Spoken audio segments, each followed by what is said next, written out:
Hi guys, welcome back to the channel guys. Welcome in day 51 of 100 days challenge, and there is a week update that we have covered.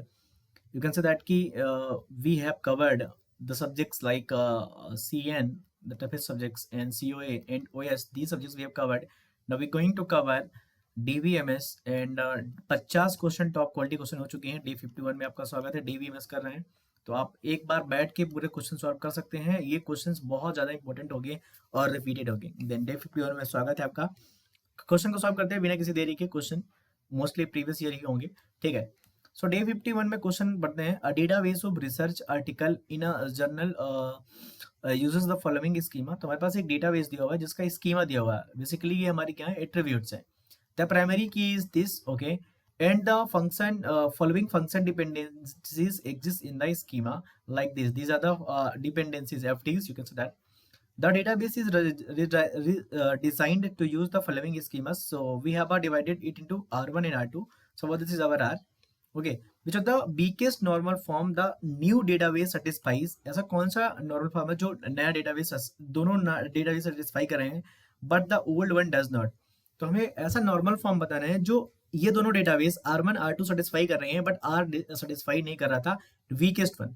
Okay, सो देखो इस question को solve करने का तरीका क्या होना चाहिए। देखो आप volume number, start page, and page, title, year, price, ये हमेशा लिखोगे तो आप दिक्कत जा सकती है। तो आप क्या करो, हर एक चीज का पहला वर्ड लिख लो। सो वी देख लो, यहाँ पे वी दिया हुआ है, फिर एन दिया हुआ है, V N S E T Y P. This is the strategy to solve this particular question. Okay, so primary की हमारे पास क्या हो जाएगी, यहाँ पे प्राइमरी की हो जाएगी हमारे पास, हो जाएगी वी एन एस ई। वैसे अगर नहीं बताते तो हम इसको निकाल सकते थे प्राइमरी की को, कोई दिक्कत ही नहीं। And the following functional dependencies exist in the schema. So FDs हम लिख लेते हैं, क्या क्या दिया हुआ है एफडीज। सो पहली एफडी है V N S E bit derives T. Second one is the V N bit derives Y. Third one is V N S E bit derives P. Okay, now this is the old schema, okay, so can we check that कि कौन से normal form में है ये। so we can say that कि हमारी जो यहाँ पे की है, हमारी की जो है कैंडिडेट की और प्राइमरी की, वो कौन सी है हमारी यहाँ पे VNSE। तो पहली बात तो ये तो 1NF पे हो गई क्योंकि सारे हम एट्रीब्यूट्स मान सकते हैं कि एटॉमिक है। So this is satisfying 1NF by default. Every schema is satisfied mostly 1NF in question not given. Then we can check that 2NF. 2NF is not or not. It is 2NF or not, we can check that. How we will check? So see that VNSE is the key. Okay. So we have to check that there is a partial dependency or not.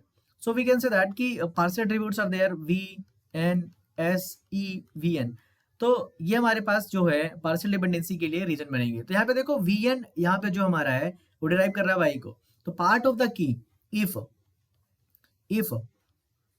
part of the key derives non-prime attribute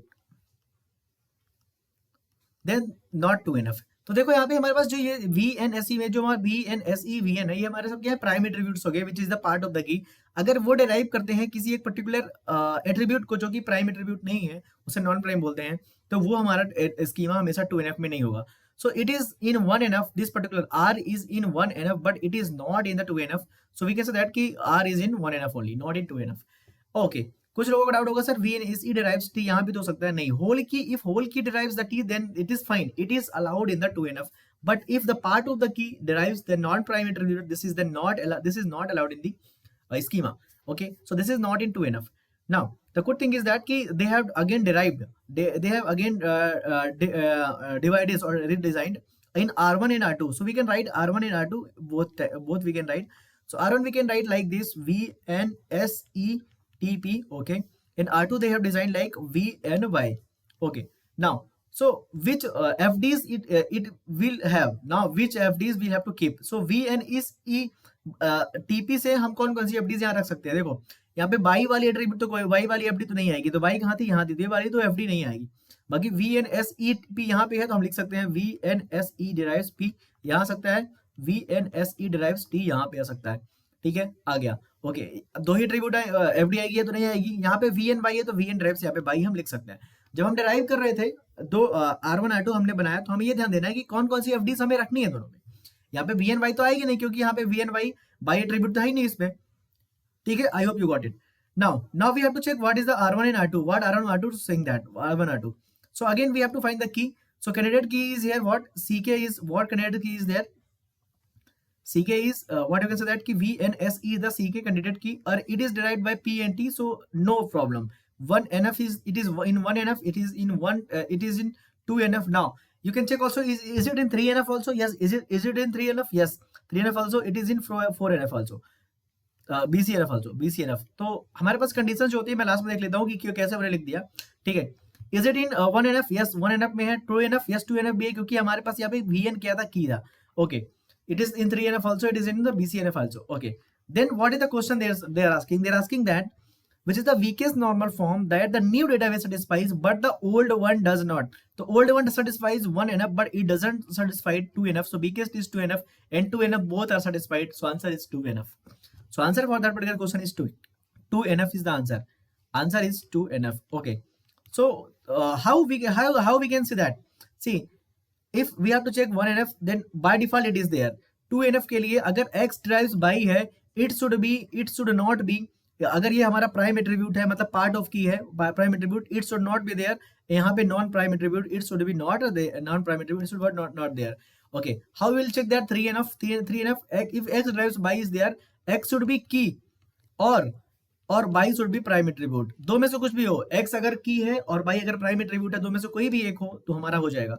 और BCNF पे क्या होता है, BCNF अगर है तो x drives by अगर है तो x should be की। These are the 3 important points that you should know, then you can solve all the questions. So this is the day 51, day 52 में मिलते हैं, ज्यादा वीडियो को लंबा नहीं करते हैं। थैंक्स फॉर वॉचिंग, और अगर क्वेश्चन समझ में आया लाइक कमेंट कर दो और शेयर कर दो। थैंक्स फॉर वॉचिंग अगेन, मिलते हैं डे 52 में।